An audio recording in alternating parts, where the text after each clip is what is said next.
What you think and feel shapes the reality you experience. This audiobook is not just a reflection to listen to, it's a journey into the transformative power that already resides within you.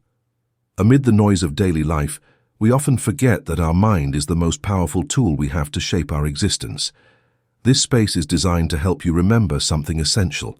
Your thoughts are the keys to unlocking doors you didn't even know existed.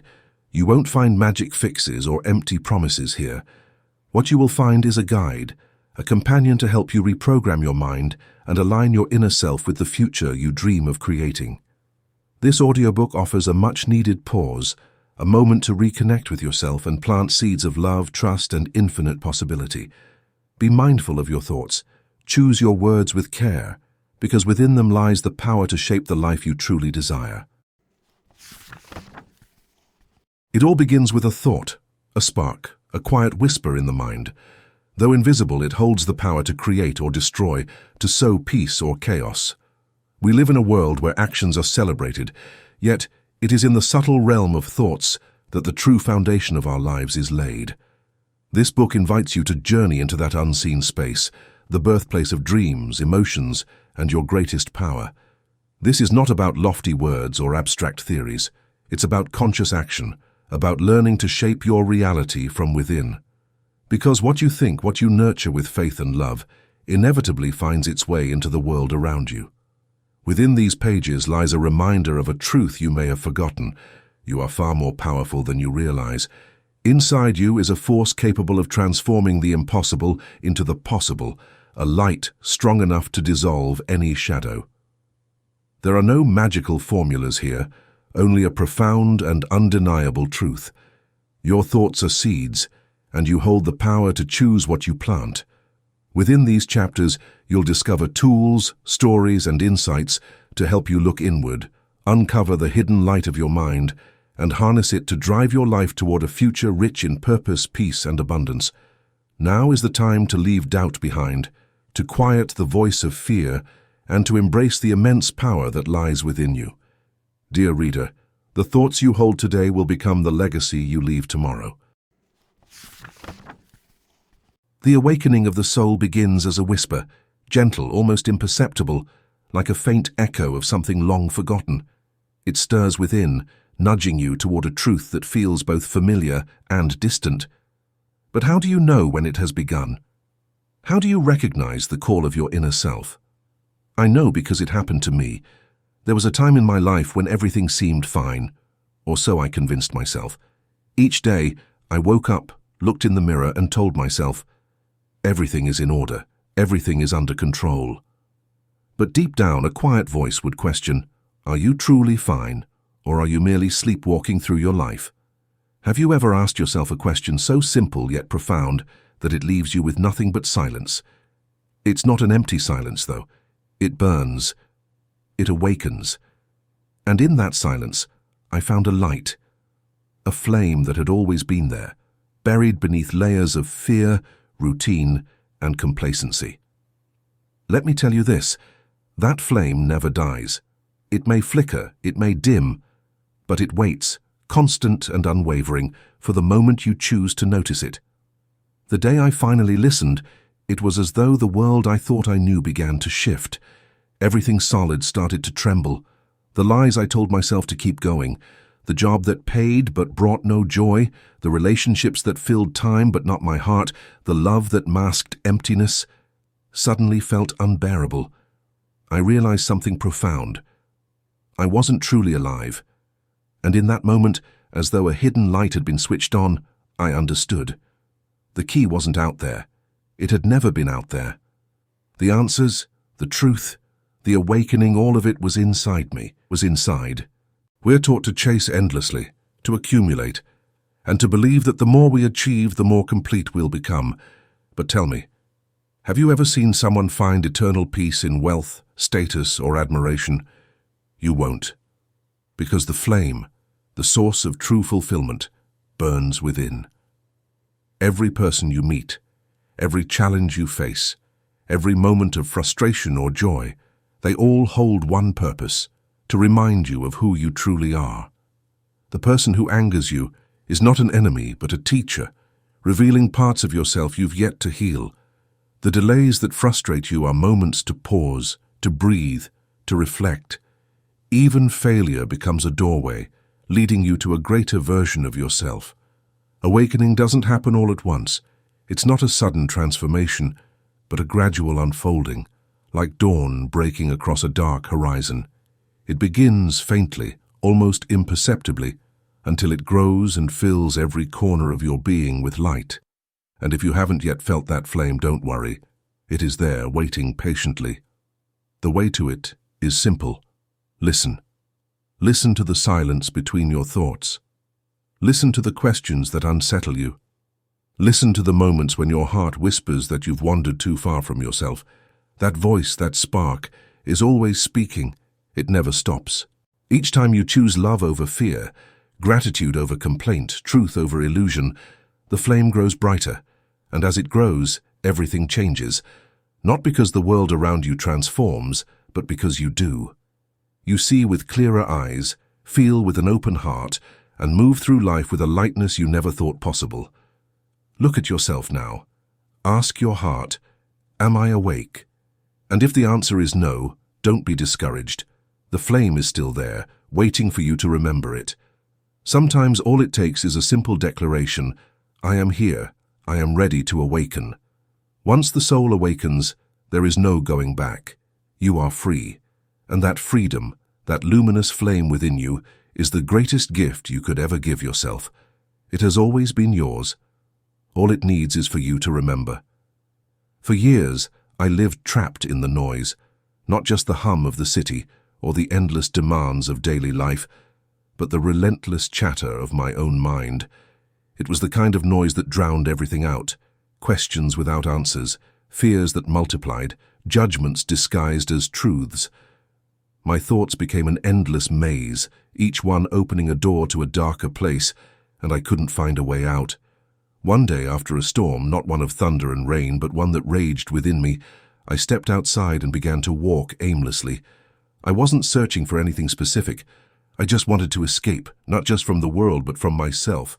That's when I felt it. Silence. It wasn't the absence of sound. It wasn't emptiness. It was something else entirely, something I had never known before. It was as though an unseen hand gently guided me into a space that had always been there. Waiting. What is this? I whispered. The silence didn't answer with words. Silence never does. It doesn't speak. It reveals. It doesn't offer quick fixes or easy answers, but if you have the courage to stay, to sit still within it, it shows you everything. And that's where the real journey begins, not to some distant place, not to a different life, but to the home you carry within you. It is a sacred space where no masks are needed, where no excuses can hide. At the center of this home, there is a light that has never gone out. Often all it takes to see it is to stop running. For so long I had been running, filling every moment with noise, distractions, and endless tasks. Running from what? From myself, of course. But the silence is patient, it waits. And when you finally stop, when you turn inward, you realize the place you feared most isn't dark or empty. It's a temple. I remember one quiet afternoon, sitting by a window, taking a deep breath. My mind rebelled at first, throwing accusations and questions at me. Why are you wasting time? There's so much to do. This won't help. The mind can be restless, demanding, even cruel, but if you don't engage, if you let it settle, it softens. And in that stillness I heard something I had ignored for years, a voice, gentle and familiar, saying, I'm here. I've always been here. It wasn't the voice of the persona I had crafted to meet the world's expectations. It wasn't the version of me shaped by duty and pretense. It was me, my truest self, stripped of all illusions. The silence became my guide, showing me wounds I hadn't healed, truths I'd avoided, and dreams I had buried beneath the weight of obligation. It was like opening a treasure chest I had forgotten existed. I discovered something profound. Silence isn't loneliness. It's presence.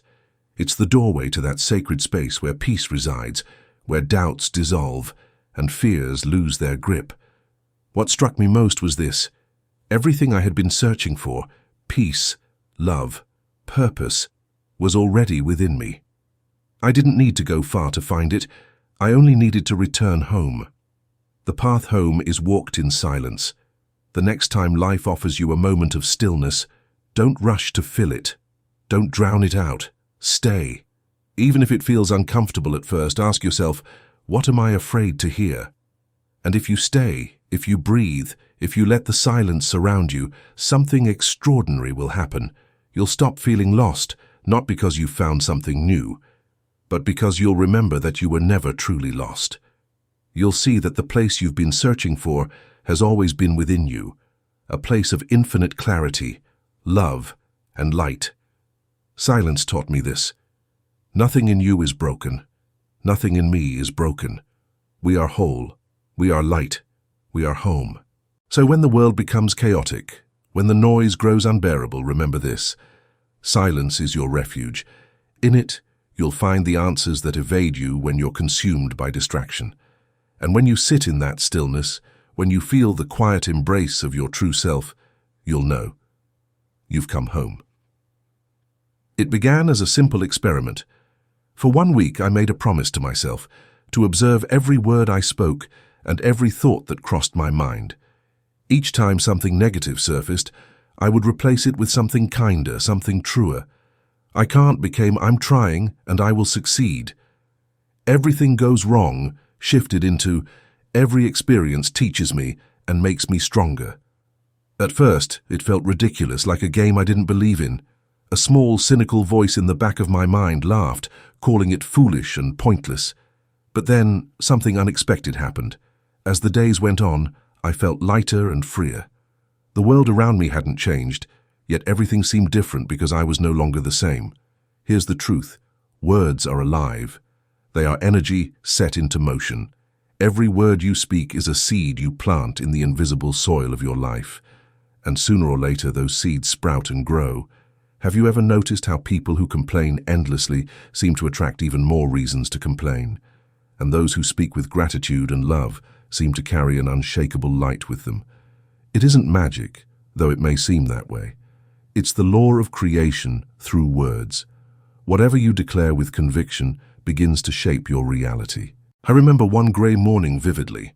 The sky was heavy with clouds, the roads were choked with traffic, and the day promised to be a mess.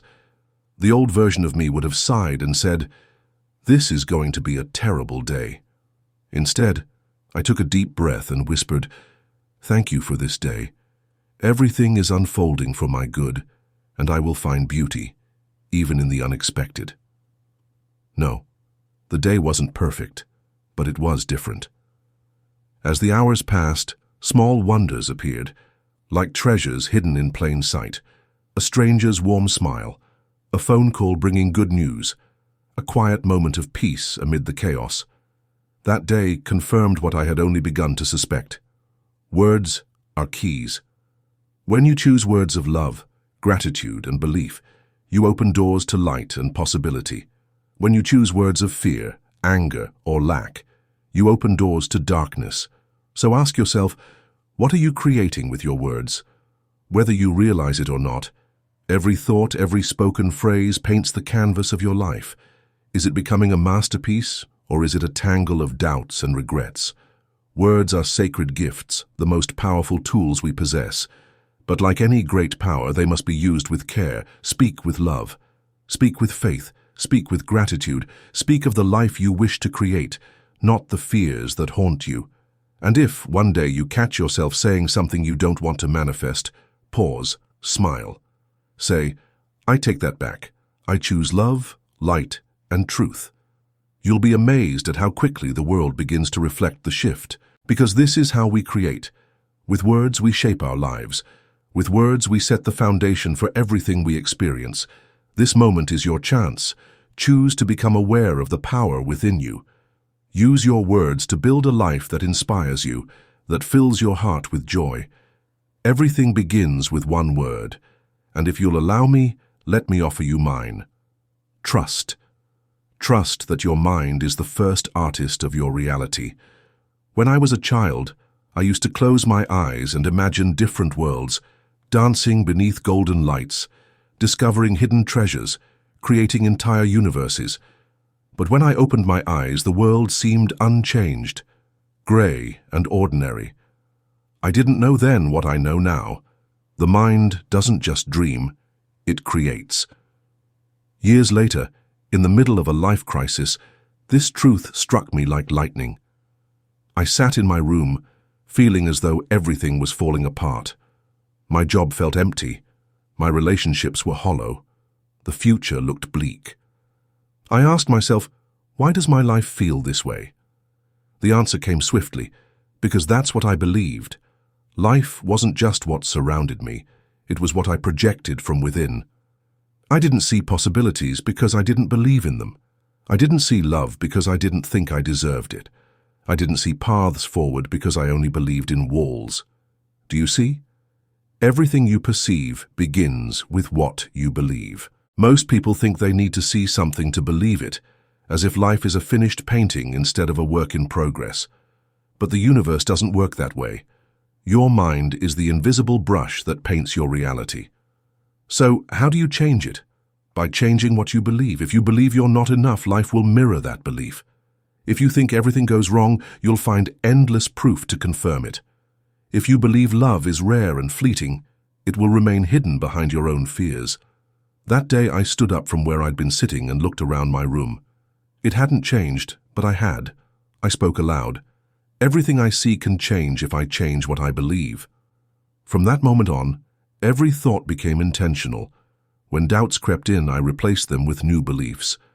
I can't do this became, I can learn, step by step. Everything is falling apart became, everything is unfolding for my highest good, even if I can't see it yet. And little by little, something miraculous began to happen. The life I once thought was fixed and unchangeable started to shift. Because here's the secret. The universe responds to your mind. Whatever you believe, you project. And whatever you project, you live. Years ago, I met a woman who, on the surface, seemed to have everything one could desire. Yet she lived in a constant state of complaint. "Nothing ever works out for me," she would say. "Everything is harder for me than for others." Her conviction was unwavering, and her life seemed to echo her words in a hauntingly predictable way. One day I asked her why she spoke like that. Her answer was firm, "Because it's the truth." I proposed an experiment. For 1 week, I asked her to change her words and thoughts. Every morning, no matter how she felt, she was to say, "Life smiles upon me, everything flows in my favor." At first, she scoffed, doing it with the skepticism of someone indulging in a pointless exercise. But by the third day, something extraordinary began to happen. An unexpected phone call brought good news. A mundane place she frequented seemed lighter, filled with unexpected warmth. A problem she had been wrestling with for weeks suddenly found resolution. The world around her hadn't shifted, but her perception had, and in that change, her reality began to shift as well. You see, life reflects what we believe. If you hold the light in your mind, you'll see it everywhere. If darkness clouds your thoughts, it will seep into everything. Believe in abundance, and life will rise to meet that belief. Convince yourself of scarcity, and the universe will oblige with endless proof. But here's the secret. You can rewrite the script. Beliefs aren't immovable truths. They're simply thoughts we've repeated until they feel like facts. So why not repeat something new? If you've spent years saying you can't, that you're unworthy, or that the world is against you, why not try the opposite? What would it hurt to say, "I can, I am deserving, the universe is on my side"? At first, it might feel hollow, like acting in a play where you're still learning the lines. But keep going. Faith, after all, is not a feeling, it's a choice. And when you choose to believe in something greater, something kinder, your mind begins to reflect that choice. Faith, a small word, carries the weight of worlds. For a long time I misunderstood it. I thought faith was transactional, something you earned through good deeds or perfect prayers, a bargaining chip for miracles. But life taught me something else. Faith isn't a promise of an easier path. It's the strength to keep walking when the road gets rough. It's not a guarantee that storms won't come. It's the quiet assurance that you'll find shelter when they do. There was a moment when my own faith was tested, a day when the world felt like it was crumbling around me. I sat alone, overwhelmed by a weight I couldn't carry. "I can't do this anymore," I whispered, but those words weren't a surrender to despair. They were an offering. In that moment, I stopped fighting. I let go, not out of defeat, but out of trust. And in that release, I felt something shift. Faith, I realized, isn't about certainty. It's about stepping forward even when you can't see the ground beneath your feet. Some might call faith naive, a crutch for those who can't face reality. I used to think that too. But faith doesn't blind you to the challenges of life. It gives you the courage to meet them. It's not a denial of hardship, but a quiet rebellion against hopelessness. Faith is the decision to believe in the unseen, to trust that something greater holds you, even when the evidence suggests otherwise. When you choose faith, the world doesn't magically transform overnight. Problems don't vanish in an instant, but something inside you begins to shift. What once felt like insurmountable obstacles become opportunities for growth. Closed doors become redirections. Storms no longer threaten to destroy you. They become teachers guiding you to new strength. Faith isn't about waiting for proof. It is the proof. It doesn't erase pain, but transforms it. It doesn't change the past, but rewrites the story of your future. Faith is the light you carry into the darkest places, the anchor that steadies you when the waves rise too high. Take a moment now. Close your eyes. Breathe. What if today, just for a moment, you chose to trust? What if, instead of resisting the flow of life, you surrendered to it?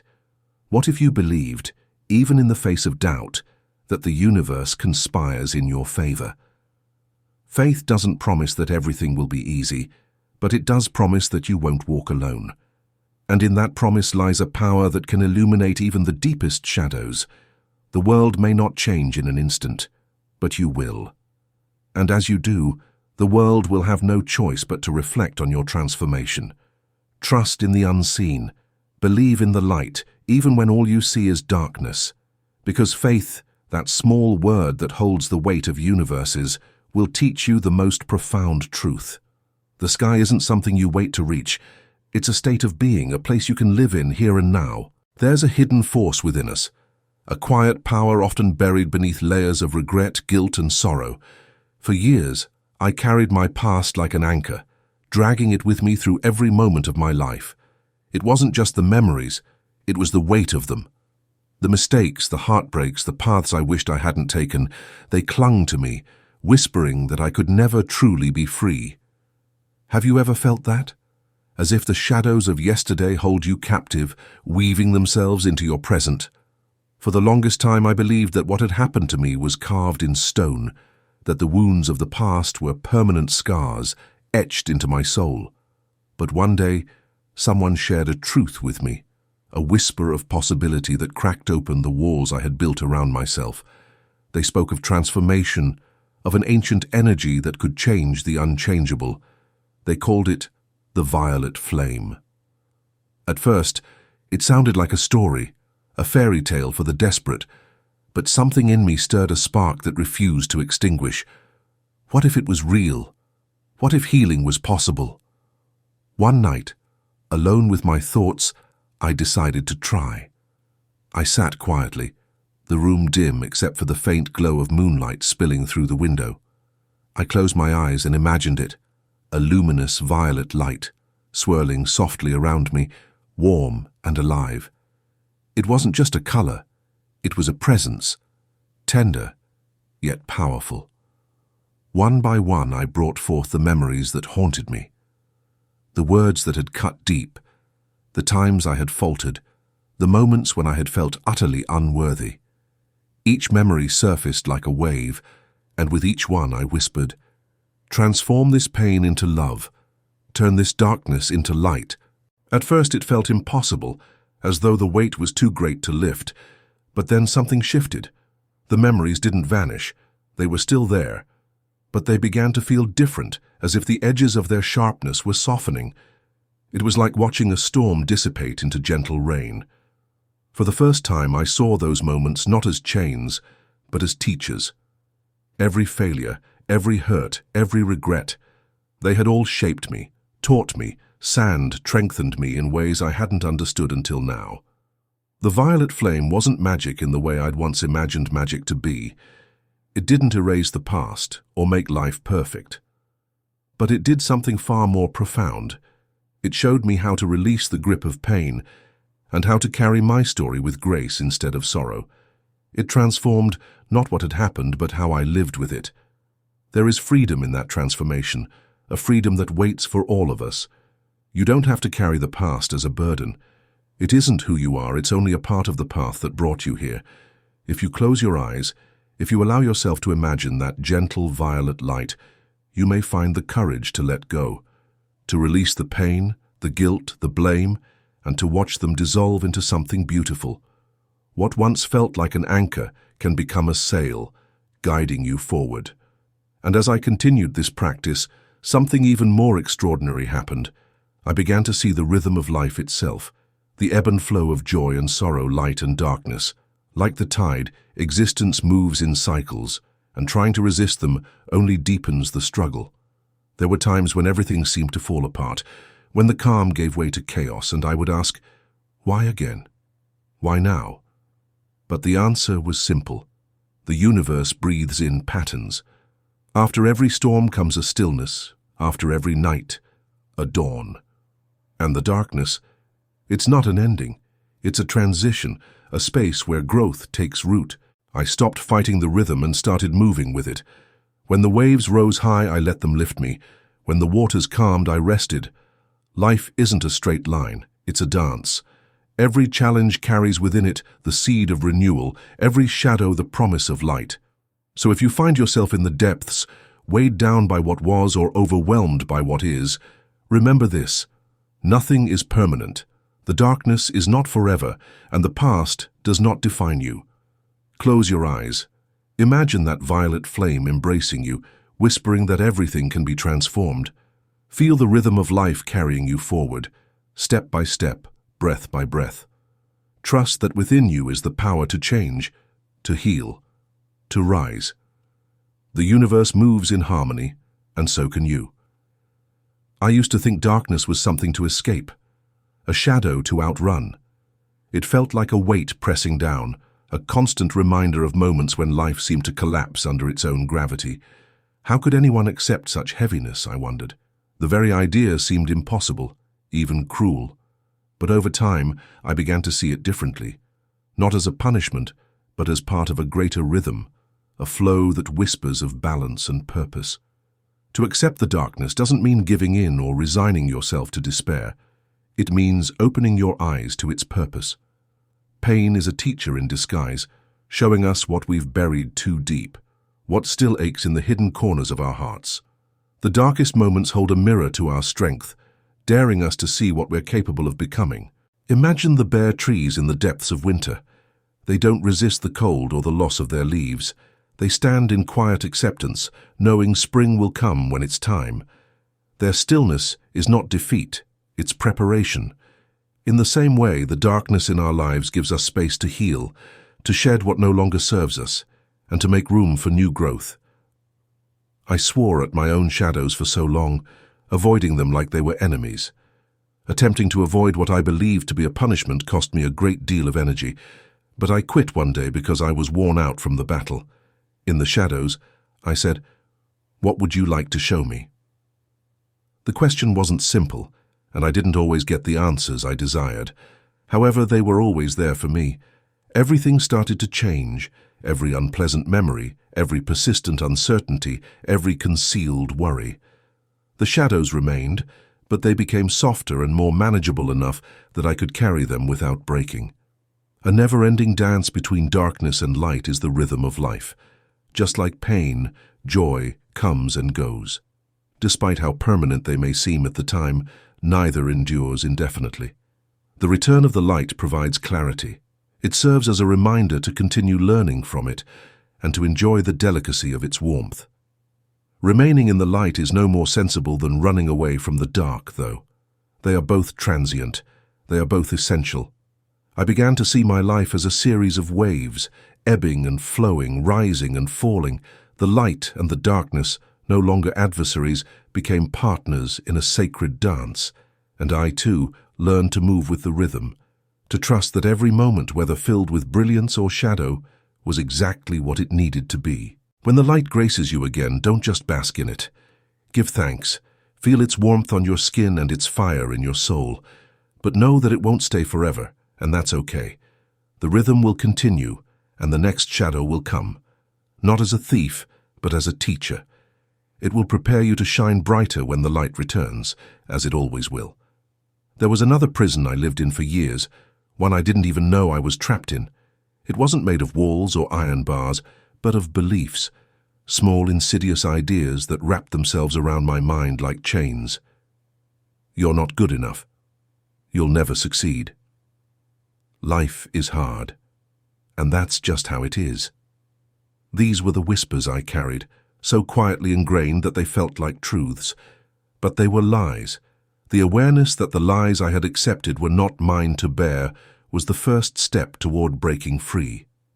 They were echoes of anxiety, comparison, and condemnation from voices long since forgotten. Their power diminished once I started to question them. Is this accurate? Every time a restricting notion came to mind, I asked myself. In most cases, the response was no. I recall sitting down and jotting down each of these ideas one at a time. There, naked and unvarnished, was every idea that had imprisoned me. You don't deserve happiness. You will never succeed. I then scribbled a new truth. I am worthy of joy, beside each one. I get closer to my dreams with each step I take. It seemed like a weight was being lifted with each phrase I typed, like the chains were coming loose. Freedom doesn't come all at once. The ghosts of those old beliefs still visit from time to time, but now I recognize them for what they are, echoes, not truths. And each time I choose to speak my truth instead of succumbing to their lies, I take another step toward liberation. The journey isn't about erasing the darkness or silencing every doubt. It's about understanding that both the light and the shadows are part of what makes you whole. Each rhythm, each cycle, each moment of struggle and triumph shapes you into something more. And when you learn to trust that rhythm, when you stop resisting and start flowing, you discover a truth that sets you free. No matter where you are in the cycle, you are exactly where you're meant to be. There is a profound liberation that begins the moment we start questioning the narratives we've carried for far too long. With each belief we dismantle, each truth we uncover, it feels as if a veil lifts, revealing the expansive horizon of who we truly are. We are not the echoes of what others have told us, nor the weight of our past mistakes. We are not defined by our lowest moments. We are limitless beings, created to be free. Take a moment and observe the thoughts that drift through your mind. What words do you whisper to yourself in silence? Are they your truth, or have they been borrowed from someone else's fears, someone else's limitations? When a thought arises, ask yourself, is this real? If it isn't, replace it. Speak your truth with unwavering conviction and watch as the shackles of self-doubt begin to dissolve. I remember the first time I truly noticed my breath. It was during a storm of chaos in my life, a time when my mind was a cacophony of anxieties and uncertainties. Sitting still felt impossible, yet I forced myself to pause. I closed my eyes and simply focused on the air flowing in and out. That's when I felt it, a shift, a stillness between the noise. With every inhale, a sense of calm began to unfold, and with every exhale, I felt layers of fear peeling away. In that moment, I understood something profound. Each breath is more than a reflex. It is an act of creation. The air we draw in carries with it infinite potential, and the air we release carries the imprint of our intentions. Breathing isn't merely a biological function.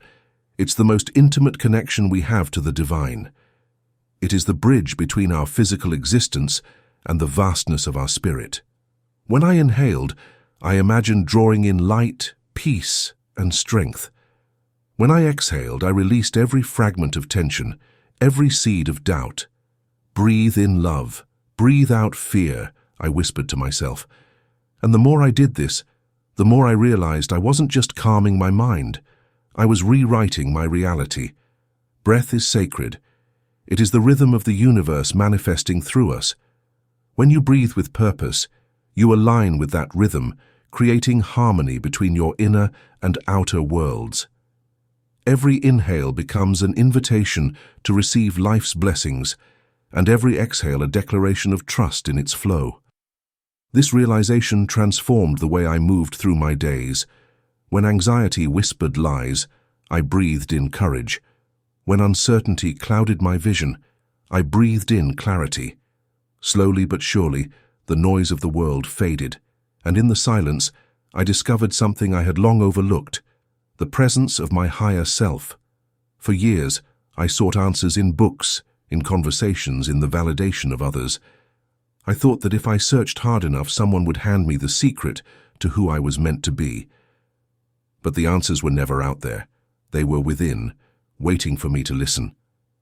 Who are you when you strip away the roles you play, the masks you wear, the stories you tell? It's an unsettling question, isn't it? I asked myself this one day, staring into the mirror. The reflection looking back at me wasn't the whole truth. It was a fragmented version, shaped by expectations and fear. And yet somewhere deep inside, I felt the presence of something unchanging, something eternal. That was the beginning of my journey to meet my higher self. It wasn't a voice or a vision that guided me. It was a quiet knowing, a gentle nudge to turn inward. In the stillness of meditation, I felt it for the first time, an unshakable presence that radiated love and wisdom. It wasn't separate from me. It was me. Not the me defined by circumstances, but the essence of who I've always been. The higher self isn't an entity outside of us. It is the truest, most expansive version of who we are. It exists beyond fear, beyond ego, beyond the illusions of this world. And though it speaks softly, it carries the weight of truth. To connect with this part of yourself, you don't need rituals or perfection. You simply need to be still, to breathe, and to listen. With each breath, you draw closer to the core of your being. With each moment of presence, you bridge the gap between the life you're living and the one your soul is calling you toward. There will be times when the noise of the world threatens to drown out that inner voice. There will be days when the weight of old beliefs feels too heavy to bear. But even in those moments, remember this: every breath is a new beginning. Every pause is a chance to realign with your truth. You are not lost, nor are you broken. You are a creator, a reflection of infinite love and power. And every time you choose to breathe with intention, to see yourself through the eyes of your higher self, you take one step closer to freedom. The journey isn't always easy, but it is always worth it. So inhale deeply, exhale fully, and know that within you lies the strength to break free, the wisdom to rise, and the light to illuminate even the darkest of paths. There came a moment when I understood something that altered the way I saw everything around me. The world outside was not some separate, chaotic force acting upon me. It was, instead, a perfect reflection of my inner state. If the world seemed tangled in confusion, it was because I too carried confusion within. If it overflowed with beauty and harmony, it was because I had allowed love and clarity to blossom in the depths of my being. Life, I realized, is a mirror. It returns to us what we project, shapes itself around our beliefs, and aligns itself with the stories we tell ourselves. But this mirror holds a deeper secret. Beyond reflecting on our emotions and thoughts, it also reveals the connection to our higher self, the part of us that is wise, infinite, and whole. To find this connection, you must gaze inward with courage and honesty. I asked myself countless times, am I living from a place of ego, or am I allowing my higher self to guide me?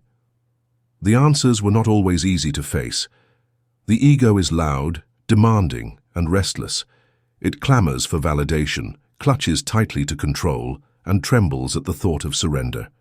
In contrast, the higher self speaks softly.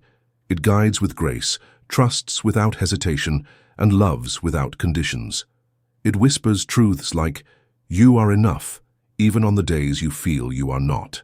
Once you encounter your higher self, everything shifts. Fear begins to lose its grip and decisions feel lighter because they are rooted in trust rather than uncertainty. I remember a day when I felt utterly overwhelmed, as though life had conspired to drown me beneath waves of demands I could never meet. In my desperation, I sought stillness. Sitting alone, I closed my eyes, took a deep breath, and whispered, "Show me the way." The answer didn't come as a booming revelation or an otherworldly sign. Instead, it emerged from within, a quiet assurance that wrapped itself around my heart like a warm embrace. "Trust yourself," it said. "I am here with you." That voice, my higher self, reminded me of something profound. I was never alone, not even in my darkest hours, and neither are you. Your higher self isn't distant or separate. It exists within you as a constant presence of love, wisdom, and clarity. It is the untouched core of your being, waiting patiently for you to recognize it. The journey to meet this sacred part of yourself begins when you sit in silence and ask the question that echoes through every soul: who am I really? Beneath the noise of the mind and the chatter of the world lies the answer. It doesn't come in words, but in a feeling, a deep, unwavering peace that tells you everything is exactly as it should be. I also began to notice the invisible threads of energy that weave through every corner of existence. Everything vibrates, the stars above, the earth below, the wind as it dances through the trees. Even the quiet moments hum with a rhythm we cannot see but can feel if we pause long enough to listen. And like the universe around us, we too vibrate. We are currents of energy in constant motion, shaping and reshaping our realities. I remember the first time I truly understood this. It was on a day when I felt drained, not from exertion but from a heaviness I couldn't explain. It was as though I carried an invisible weight, dragging me down with every step. Sitting in silence, I asked myself, what is happening to me? The answer wasn't immediate, but as I began to observe my thoughts and emotions, it became clear. My mind was tangled in fear and doubt, my heart wrapped in frustration and sorrow. The people I'd surrounded myself with, the choices I'd made, all seemed to amplify this low vibration. In that realization, something clicked. Our energy is like a melody, and we attract what harmonizes with our tune. If I allowed fear to dictate my inner song, fear would echo back to me in every corner of my life. But if I chose love, trust, and joy, the universe would answer in kind. I understood then that my vibration shapes my reality. And so, I made a choice. I began to tune myself to a higher frequency, one decision at a time. I became mindful of the thoughts I allowed to linger, the emotions I nurtured, and the actions I took. I realized that every moment offers a choice, to resonate with fear or to align with love. When I consciously chose love, my world began to reflect it back to me. This is the power of vibration, the quiet yet profound energy that connects us to everything around us. It isn't something abstract or unreachable. It's as simple as the way you feel when you're near someone who radiates calm, or the unease you sense in the presence of anger. Our vibrations speak louder than words, shaping our lives in ways we often overlook. If you wish to harmonize your existence, begin with awareness. Observe your inner state, tend to it with care, and choose with intention. You are the creator of your reality, a force of energy in an ever-evolving dance with the universe. Every breath you take, every thought you hold, every action you commit is a note in the song of your life. Let it be one of love, light, and harmony. The first step I took was to pay close attention to my thoughts. Every time I caught myself thinking something negative, something that drained my energy and lowered my vibration, I replaced it with something positive and loving. For example, when I thought, "I can't do this," I would counter it with, "I am capable. Everything is flowing in my favor." When I found myself thinking, "This always happens to me," I shifted it to, "Every day brings a new opportunity for something wonderful." Slowly, I began to nurture my emotions.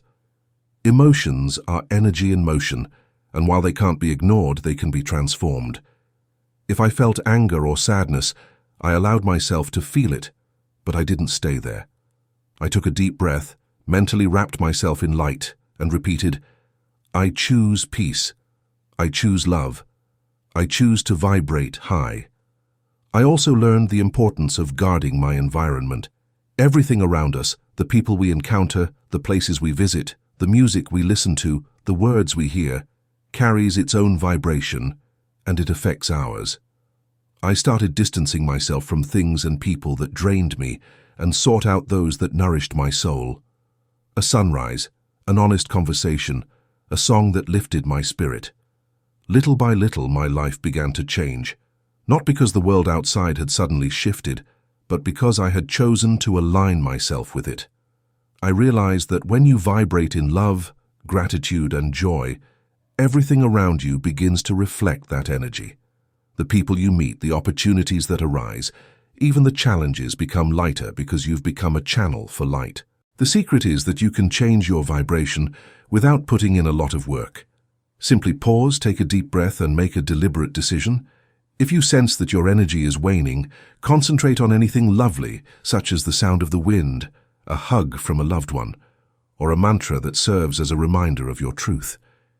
You have the ability to select the frequency that you wish to connect with, because everything in life has a frequency. You will find love if you choose it. You will find serenity if you choose it. You will become a beacon for others if you choose light. Life is something you create, not something that just occurs to you. The simplest way to attract the life you deserve is to learn how to align your energy. I thus challenge you to consider the following question right now. What frequency am I vibrating at? Is that the one I really want? Because the cosmos will react the instant you make up your mind, dear reader. We are energy, after all. Vibration is who we are. Furthermore, we are the architects of our own worlds. As a child, I was taught that good and evil were opposing forces, eternal enemies battling for control over the world. It was easy to imagine them as two invisible armies, locked in an endless struggle. But as time passed, I realized something far more profound. Good and evil are not enemies. They are parts of the same cosmic balance. Without one, the other could not exist. I wondered how this could be true. The first time I heard about cosmic balance, it was during one of those days when everything seemed to be falling apart. I had lost something I thought was important, and the pain made me question everything. Why is life sometimes so hard? Why does evil exist? Wouldn't everything be easier if only good existed? That afternoon I sat by the window, my eyes swollen from tears, my heart heavy. The gentle breeze swept in, and amidst the storm in my soul, I felt a subtle presence. It was a thought that didn't come from my mind, but from a deeper place within me. Everything has a purpose. Everything is balanced. The word balance began to echo inside me, as if it were unraveling a mystery that had been hidden in my soul for years. Could it be that the things we label as bad also had a necessary place in our existence? That in some way they were part of a larger balance that we don't always understand? From that moment, I started to view life differently. I looked at nature, the perfect mirror of the cosmos, and I found the answer I had been seeking. Day does not fight night, it complements it. Winter is not the enemy of summer. Together they create the cycle of life. Storms are not punishments. They are the necessary pause for the earth to bloom even stronger. So too it is within us. There are times when everything feels like light, when joy and love fill us to overflowing. But there are also dark times when pain, doubt, and fear visit us. And even though these shadows may frighten us, they serve a purpose. Why do shadows exist? I asked myself again. The answer came clearly: to show us where the light is. Without darkness, we would never know what it means to shine. Without challenges, we would never discover our true strength. If evil exists, it is nothing more than the temporary absence of good, a void that invites us to fill it with love and truth. But how can we find a balance between these two forces? How can we stop fighting what we believe is wrong and begin to see the purpose behind everything? That's where life taught me its greatest lesson. Everything that exists in this world has its opposite. Our work is not to eliminate one side, but to integrate them in harmony. It's not about denying the darkness or surrendering to it. It's about understanding it, embracing it, and using it as a springboard to something greater. Every time I faced a difficult situation, one that seemed drenched in darkness, I made the choice to look at it differently. I would ask myself, what lesson is here for me? What is this shadow showing me about myself? Where can I find the light in the midst of this? And without fail, I would find something valuable. Pain turned into a door to forgiveness. A mistake taught me humility and patience. A loss reminded me of the importance of loving more deeply. The shadows stopped being my enemies and became my teachers. Here lies the secret. The balance of the cosmos is not found by choosing one side and rejecting the other. It is found by recognizing that both are necessary for our growth. It is in that middle ground where good and evil meet that we find our peace. Imagine for a moment a life without challenges, without darkness, without pain. At first it might seem like paradise, but soon you'd realize that without the night, you would never see the stars. Without difficult moments, there would be no growth, no evolution. The concept of good would lose its meaning without the contrast of evil.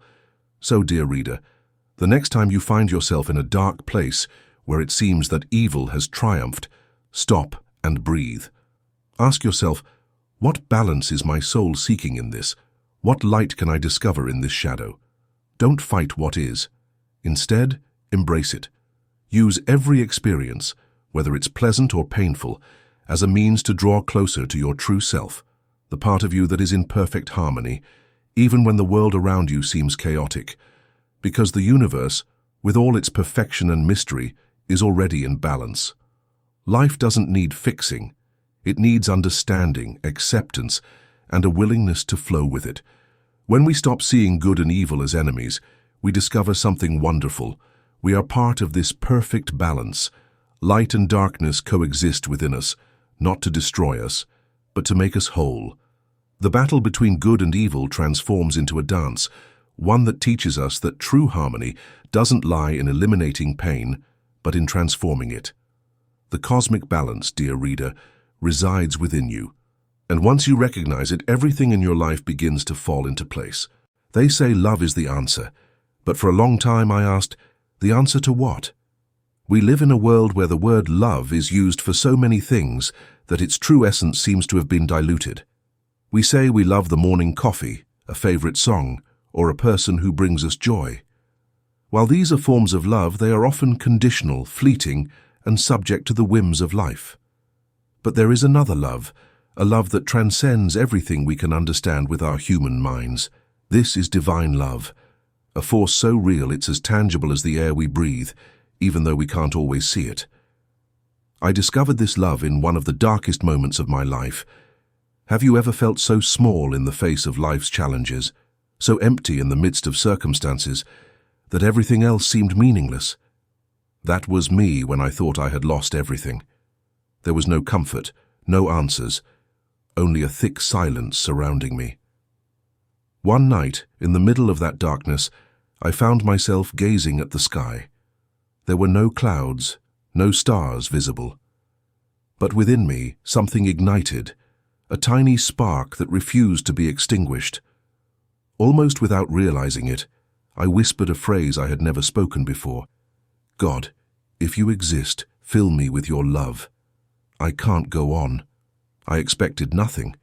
Maybe it was an act of desperation, a cry to the unseen. But then, something happened. There were no thunderous voices, no dramatic signs, but a soft warmth began to grow inside me, as if someone were hugging me from within. My tears kept flowing, but they were no longer tears of sorrow. They were tears of relief. It was as if an invisible force was holding me and whispering, "You are not alone." That was the moment I understood what divine love truly is. Not something sought externally, not something contingent upon circumstances, but an inexhaustible source living within us. It had always been there, waiting for us to remember its presence. But how does this love feel, you might be asking? Divine love doesn't demand, it doesn't judge or compare, it doesn't love you because you're perfect or because you've done everything right. It loves you because you exist. It is a love that doesn't ask for permission to enter, but requires that you accept it. It is the love that embraces you when you feel you can't go on, that calms you when the world around you is in chaos, and that reminds you of who you are when you've forgotten.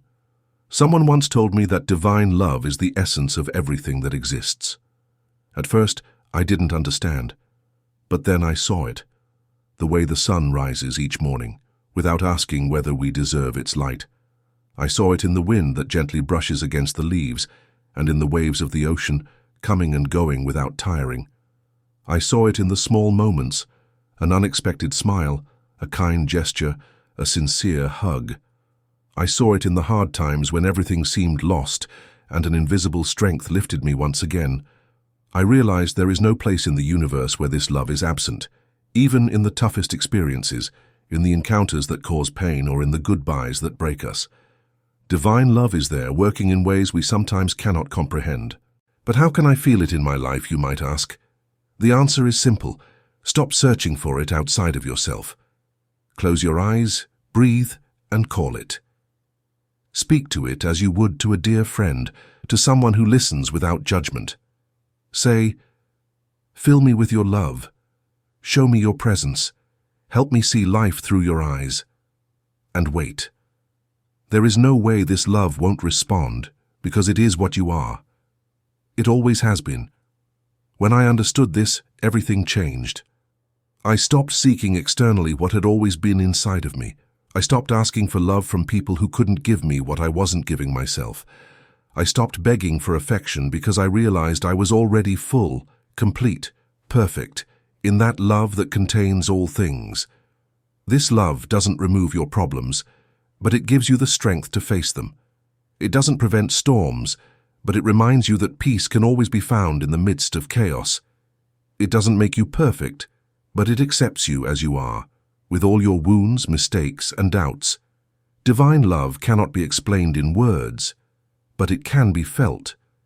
It feels like home, like returning to yourself. It is that voice inside you saying, "It's okay. Everything is happening for your good. Trust." Today, I want to remind you of this. No matter where you are, no matter what you're going through, you are already loved. Beyond what you can imagine, this love sustains you, nourishes you, and guides you, even when you can't see it. You just need to open your heart and let it in. Let it transform every corner of your life, because in the end, dear reader, divine love is everything. It contains all and it lives in you. It has always been there.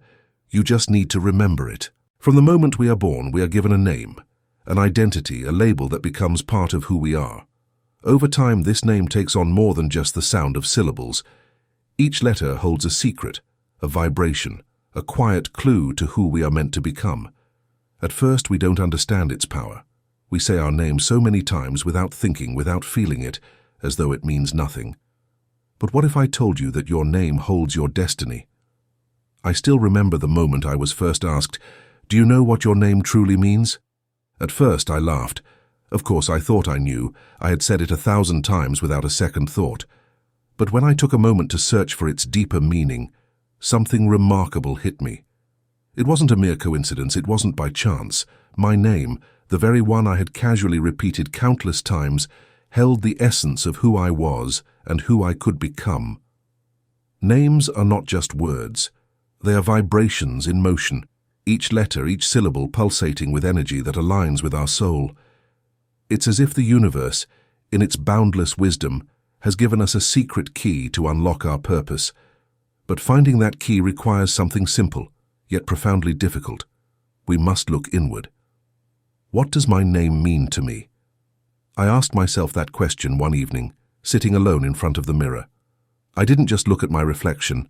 I faced a deeper challenge. Not the image in the glass, but what I truly saw within. For years, I had accepted the definitions others placed upon me. My name, my identity, became a collection of labels and expectations, as if each letter carried a burden that wasn't mine to bear. "You are this, you can't be that. You must be this way," I had been told so many times. Somewhere along the way, I had forgotten what my name really meant, the deeper truth of who I was meant to be. Perhaps you felt this too. Maybe, like me, you've moved through life feeling disconnected from your own essence, as if something vital was waiting to be rediscovered. That's when I made a choice. I was going to uncover the secret of my true identity, not the one others had imposed on me, but the one my soul already knew. I closed my eyes, took a deep breath, and spoke my name aloud, slowly, as if each syllable was a mantra, a door I needed to open within myself. "This is me. This is my destiny. This is my purpose," I whispered. And in that moment, something inside me stirred. I understood then. My name was not just a word, it was a call, a confirmation that I had been chosen to live this life with all its light and shadows, its challenges and gifts. Saying my name with intention and love was like striking a spark that ignited a fire within me. Now, I want you to think about this. What do you feel when you say your name? Do you say it with pride, with love, or with indifference? The way you pronounce your name reflects the relationship you have with yourself. If it feels like a weight, like it doesn't belong to you, it's because there's a part of you that still hasn't fully embraced it. Your name is more than a collection of letters. It is the symbol of your existence, a vibration that connects your being with the universe. If you're reading this, I want you to take a moment. Close your eyes, breathe deeply, and say your name out loud. Don't say it like you do every day. Say it with intention, as though each syllable carries a piece of your soul. This is me. This is my truth. This is my path. Feel how it resonates within you. Feel how it centers you, clearing away doubts and fears, because your name is not an accident. It is an affirmation. It is the way the universe calls to you, and it's how you respond. There is immense power in recognizing yourself, in facing yourself head-on and declaring, "I am who I am," not who others say you are, not who society expects you to be, but who you choose to be. That is your true identity, the one that comes from your soul, the one that vibrates beyond mere words. And when you begin to live from this place, when you speak your name with love and purpose, something extraordinary happens. You become the creator of your own destiny. It doesn't matter what you've lived through or how many times you've felt lost. You can always return to yourself. You can always remember who you truly are. Because in the end, dear reader, your name is your destiny. The secret to your inner identity is waiting for you to discover it. Repeat your name. Love it. Respect it. Let it be the key that unlocks the doors to your true self. Say your name. Reconnect with yourself. Walk toward your destiny. There comes a moment in life when you look around and ask, who am I really? Not who you pretend to be, not who others expect you to be, but who you are at your purest essence. Often this question arises when the noise of the world fades, and you're left alone with the voice inside you, the one you sometimes ignore because its truth is uncomfortable. In that silence, I discovered something I didn't like. I wasn't free. I wasn't chained physically, nor was I living in a prison of walls, but something much deeper kept me trapped, my ego. That part of me I had so carefully crafted over the years, a shiny armor that promised to protect me from the world, but actually kept me from what I longed for the most, freedom. What is the ego? I wondered that afternoon as the sky turned soft with the colors of sunset. The ego, I discovered, is not an enemy to defeat. It's not inherently good or bad. It simply is. It's the voice that tells you you need to stand out, to win, to never lose control. It's the part of you that seeks constant validation, that compares, that judges, and that fears being small. For years, the ego had silently guided me, pushing me to seek recognition, to prove myself to others, to show I was enough. But the more I listened to it, the emptier I felt. It was like walking around with a mask on, a mask that was heavy and uncomfortable, but one I was afraid to remove. Who would I be without it? I asked, filled with fear. And there, in that question, was the trap. The ego had made me believe that without it, I didn't exist, that if I stopped seeking approval, I would lose my value, and that if I let go, life would crush me. But one day, during one of those storms that shakes your soul, a voice within whispered, "Freedom is not in winning, but in letting go." It was like a beam of light breaking through my shadows. For the first time, I understood that the ego was not my true self. It was simply a role I had been playing. Letting it go didn't mean losing myself. It meant finding myself, That was the day I made the decision to free myself from the chains that bound me. Not all at once, because the ego is clever and loves to hide, but gently, with love, patience, and a steadfast determination to uncover who I truly was beyond my fears, my achievements, and my failures. How do you let go of the ego, you might wonder? The first step is to observe it. The ego does not remain silent. It shouts, it demands, it reacts. Each time I caught myself comparing myself to others, criticizing myself, or seeking validation, I stopped and said, "This is not me, this is my ego." I watched it without judgment, like watching a river flow by, and gently said, "Thank you for trying to protect me, but today I choose to let go." Over time, I learned to ask myself, where is this action coming from? The ego always seeks something: power, control, recognition. But the true self, the one that lives deep within, only seeks to give. Give love, give truth, give peace. In that simple act of giving without expecting anything in return, I began to experience something I had never felt before: freedom. The freedom to not have to prove anything to anyone. The freedom to be vulnerable, to make mistakes, to not have all the answers. The freedom to stop searching outside of myself for what already resided within. That's when I realized that beyond the ego, life feels light, flowing, and real. You no longer need the world's applause because the love you've been searching for already lives inside you. You no longer compare yourself to others because you understand that each being is unique and perfect in its own path. You no longer fear letting go of control because you trust that the universe will always support you. And what happens to the ego, you may ask? The ego doesn't disappear. It's part of our human experience, but it no longer rules you. It becomes a servant, not a master. You learn to use it when necessary, but you don't let it take the wheel of your life. Today I invite you to look within. Ask yourself, what still holds me back? Which masks do I refuse to let go of? And when you find them, don't judge them. Observe them with love and say, "Thank you. But today I choose freedom. Today I choose to let go."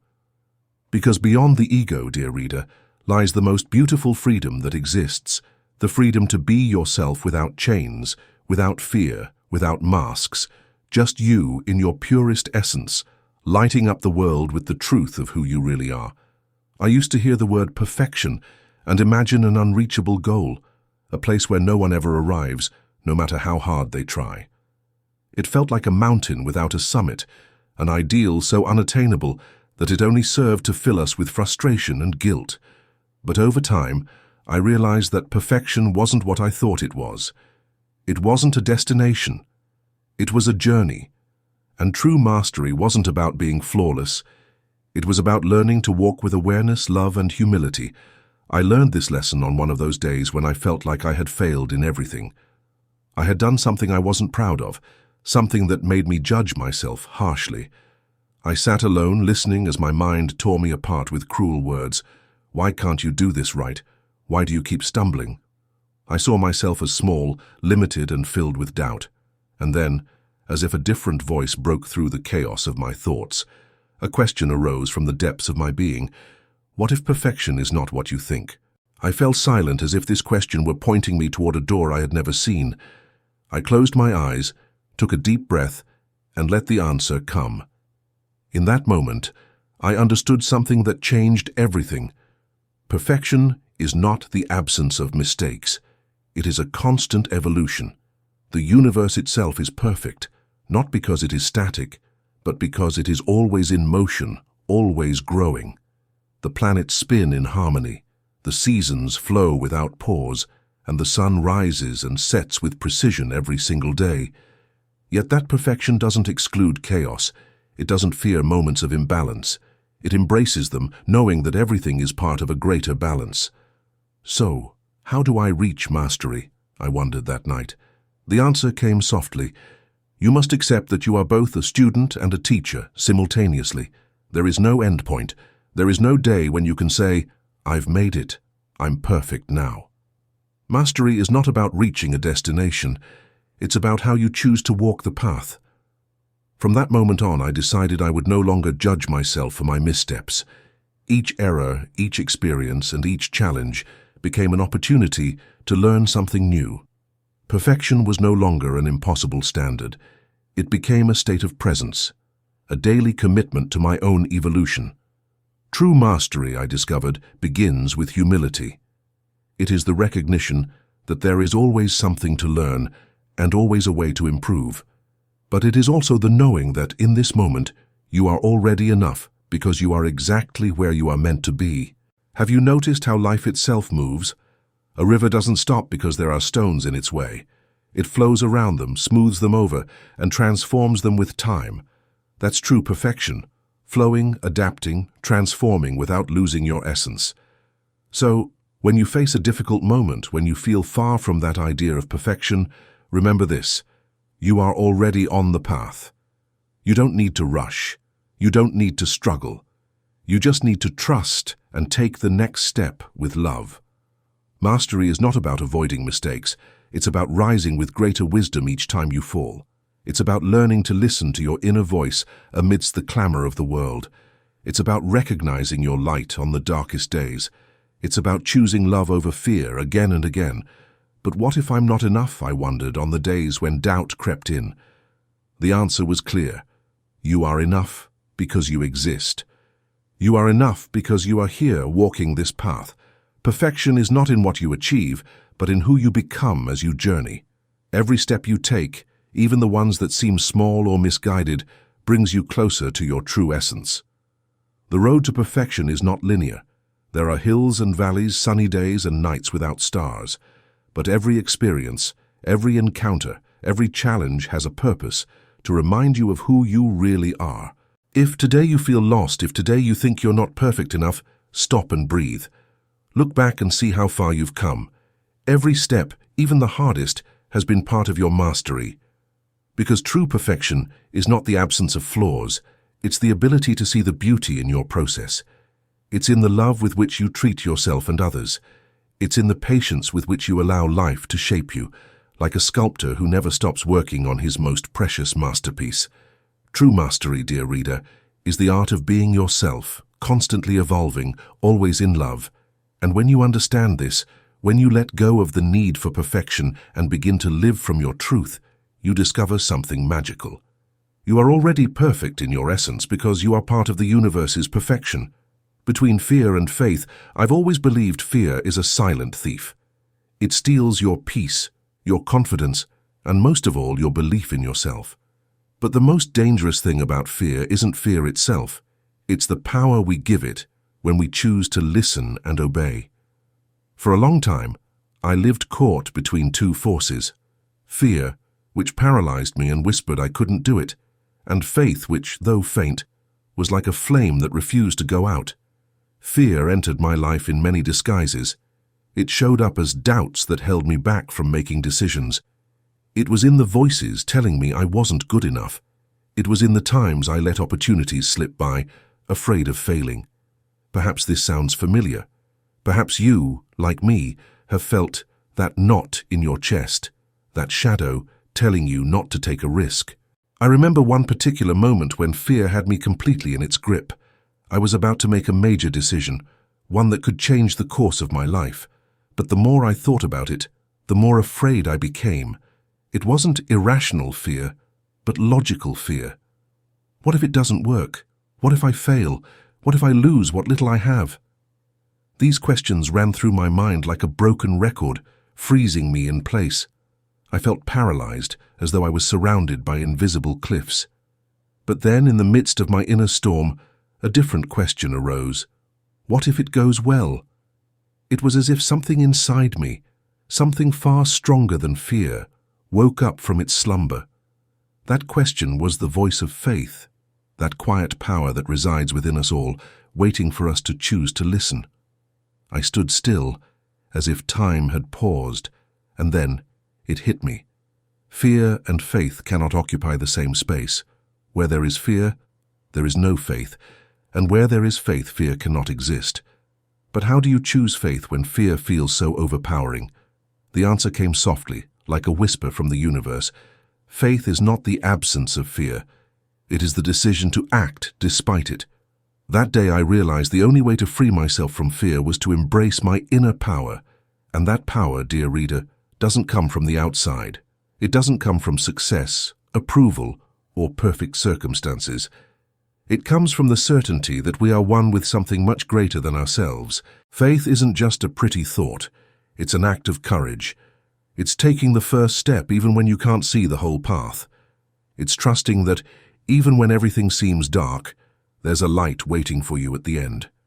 It's knowing that you are not alone, that the universe is holding you even when you doubt yourself.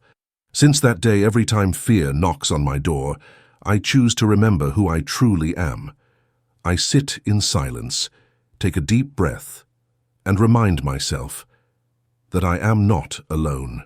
Within me lies the same power that created the stars, the same love that holds the world. Fear has no power over me because I choose faith. I won't lie to you. Fear still comes around. It always will, because it's part of the human experience. But the difference now is that I don't give it control. I see it, I recognize it, and I choose not to listen to its lies. Instead, I choose to trust the voice of my soul, the faith that reminds me that anything is possible. If today you feel like fear is winning, I want you to do something. Close your eyes for a moment, take a deep breath, and ask yourself, what would I do if I had no fear? What would I choose if I trusted myself and life completely? The answer that comes will be your truth, your guide, the light you need to take the next step. Because the power has always been inside you. It always has been. All you need to do is embrace it. Let go of fear, let go of doubt, and choose faith. Choose to trust the path even when you can't see it all. Choose to take the first step, even when every part of you is trembling. Because every time you choose faith, you are telling the universe, I trust, I am ready, I am stronger than my fear. And I promise you, when you do this, when you dare to act with faith, something magical will happen. Fear will dissipate, like a shadow that vanishes when you turn on the light. You'll realize the power was always yours. You never needed anything else but to remember it. Dear reader, you always have a choice. And when you choose faith, when you decide to trust in your inner power, you will find that there is no chasm too deep for you to cross, nor any dream beyond your reach. For faith does not only transform your life, it transforms you. A silent revolution, the new way of thinking in action. A revolution doesn't always begin with noise. Sometimes the most profound transformations occur in silence, deep within us, where no one else can see. The world might appear unchanged, but you have evolved. And when you change on the inside, everything around you begins to shift as well. I realized this on the day I decided to experiment with something that seemed too simple to be true, the power of my thoughts. I had been taught to believe only in what I could see, touch, and measure, but never in the invisible. The mind, I thought, was just a tool to solve problems. But one day someone told me, your thoughts create your reality. I almost laughed, thinking, that can't be true. How could an idea or a mental image change something as concrete as my circumstances? Yet, deep inside, something resonated, and although my logic tried to reject it, my heart urged me to give it a try. I started small, like a game. I chose a simple, positive thought, one I had never considered before. I repeated it to myself like a mantra, blending skepticism with hope. Everything is working in my favor. At first, nothing changed. The world seemed the same, but inside something began to shift. Whenever a worry arose, I would remind myself of that thought. Whenever I faced a problem, I chose to trust in it. And slowly, almost without noticing, my reality began to move. Doors that I thought were closed began to open. Situations that seemed chaotic started to fall into place. The people I needed showed up at the perfect moment. It was then that I understood that the mind is not a passive instrument. It is a generator of realities. The revolution had begun, but not outside of me, within. How does this work? I asked myself over and over. The new way of thinking, as I later explained, isn't magic or a mere illusion. It is the conscious application of a universal law. Energy follows thought. Where you place your attention, you place your power. If you focus your mind on scarcity, fear, and difficulty, that's what you create and attract. But if you choose to focus on abundance, faith, and possibility, the universe responds accordingly. So, can I change my life just by changing my way of thinking? The answer is a resounding yes, but it's not as simple as it seems, because changing your thoughts means revolutionizing your entire being. It means challenging the beliefs you've held for years. It means letting go of the habit of complaining, criticizing, and living in fear. Most of all, it means bravely choosing what you want to think, even when the world tells you otherwise. I had to face my own limits. There were moments when everything seemed to be going wrong, when my mind wanted to return to its old patterns. You can't do this. It's not working. It's impossible. But it was in those moments that the true revolution happened. Because each time I chose a new, higher thought, I felt like I was freeing myself from an invisible prison, one I had built myself. I realized that my thoughts didn't just affect me. They were seeds I was planting in the world. Every thought of love, peace, or abundance was like a spark igniting a new reality, not just for me, but for everyone around me. The new way of thinking isn't just a personal philosophy. It is a call to act from truth, from the awareness that we are the creators of our own experiences. What would happen if we all started thinking differently, I wondered one day. Imagine a world where people choose thoughts of love over fear, where each person takes responsibility for what they project and consciously decides to create a better reality. That would be a silent revolution, one that doesn't need loud cries or banners, because its impact is felt deep in the soul. Since then, each day has been an opportunity to choose. I choose what I think, what I feel, and what I project. It's not always easy, because the mind often wants to return to what is familiar. But I have learned that thought is power, and with every thought, I am building the world I want to live in. If today you feel stuck, if you believe you have no control over what happens in your life, I want you to ask yourself, what am I thinking? What am I believing? And then choose a new thought. One that lifts you. One that reminds you of the truth of who you are. Repeat it until it becomes yours, until you feel it in every cell of your body. Because this is how the revolution begins, in silence, in your mind and heart. And when you do this, when you take the power of your thoughts and align them with love, truth, and faith, the entire universe moves to support you. You are more powerful than you realize. Your mind is a channel, and your thoughts are the seeds. Choose to plant with love and watch as a new reality blossoms before your eyes, because when we change within, we change the world. There was a time in my life when I believed that heaven was a distant place, something that existed only after this life. I imagined it filled with soft clouds, angels, and an indescribable peace. But the more I thought about it, the farther it seemed to drift away.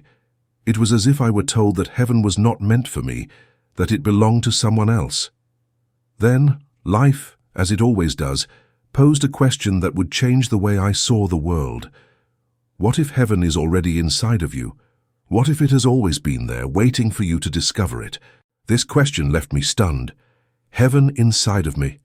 I looked at my life filled with problems, worries, and moments of chaos, and I saw nothing that resembled the serenity I had imagined. But somewhere deep within, something stirred. It was as though a gentle voice was telling me that the answer had always been within me, in the one place I had never thought to look. My mind. The mind. An infinite space where we create worlds, where thoughts are born, where everything begins and ends. For years I had allowed my mind to be clouded with fear, guilt, anxiety, and doubt. I had believed these were inevitable parts of life, and that I had no control over them. But then I realized something profound. My mind is a temple where I can choose to create either heaven or hell, and the choice is mine. I remember the day I decided to explore this inner space. I sat in silence, my eyes closed and my heart racing. The noise in my mind was deafening, thoughts rushing in and out, uncontrollable, reminding me of everything I wasn't, everything I lacked, everything I should fear. I felt like giving up. I can't quiet this, I thought. But then I took a deep breath and decided to stay. It was as if I had forced myself to remain still in the middle of a storm, while chaos roared around me. And then, a small light began to shine within me. It was barely visible at first, but it was there, waiting for me to see it. It was the hidden light, the same light that exists within each of us, though we often cover it with layers of dark thoughts. I realized this light was the part of me untouched by fear, pain, or circumstance. It was the divine spark that connected me to everything pure, everything good, everything eternal. It was heaven. And I wondered, can I hold on to this light? I decided to try. Every time a thought of fear or doubt arose, I chose to return to that light. It wasn't easy at first. The shadows seemed stronger. But over time, the light began to grow. I realized I didn't need to fight the darkness. I only needed to ignite the light. That was when I understood that heaven is not a place. It is a state of mind.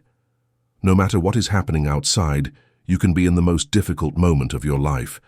But if you find heaven inside of you, no one and nothing can take your peace away. You might wonder, how do I find this heaven? It starts with a simple act. Choose your thoughts. Observe what is happening in your mind and ask yourself, does this bring me closer to the light or pull me away from it? If it's a thought of fear, let it go. If it's a thought of love, hold on to it and let it grow. Repeat to yourself, I choose to see the light. I choose to find heaven in my mind. Do this over and over and it will become a habit. You'll discover that slowly your mind will stop being a battlefield and will transform into a sanctuary. Peace will no longer be something external, dependent on circumstances. It will be something that lives within you, ready to welcome you every time you need it. That is the power we all have, even though we often forget it. We are the creators of our inner experience. Heaven isn't waiting for us to deserve it out there. It is already inside, waiting for us to choose it. Since that day, whenever chaos knocks on my door, I close my eyes and look for the hidden light. I find it in my breath, in a word of love, in the simple act of trusting that everything is working in my favor. And in that moment, heaven manifests, not because the world has changed, but because I have decided to see it differently. If today you feel that the noise in your mind is pulling you away from peace, I want you to remember this. The light is there, even if you can't see it yet.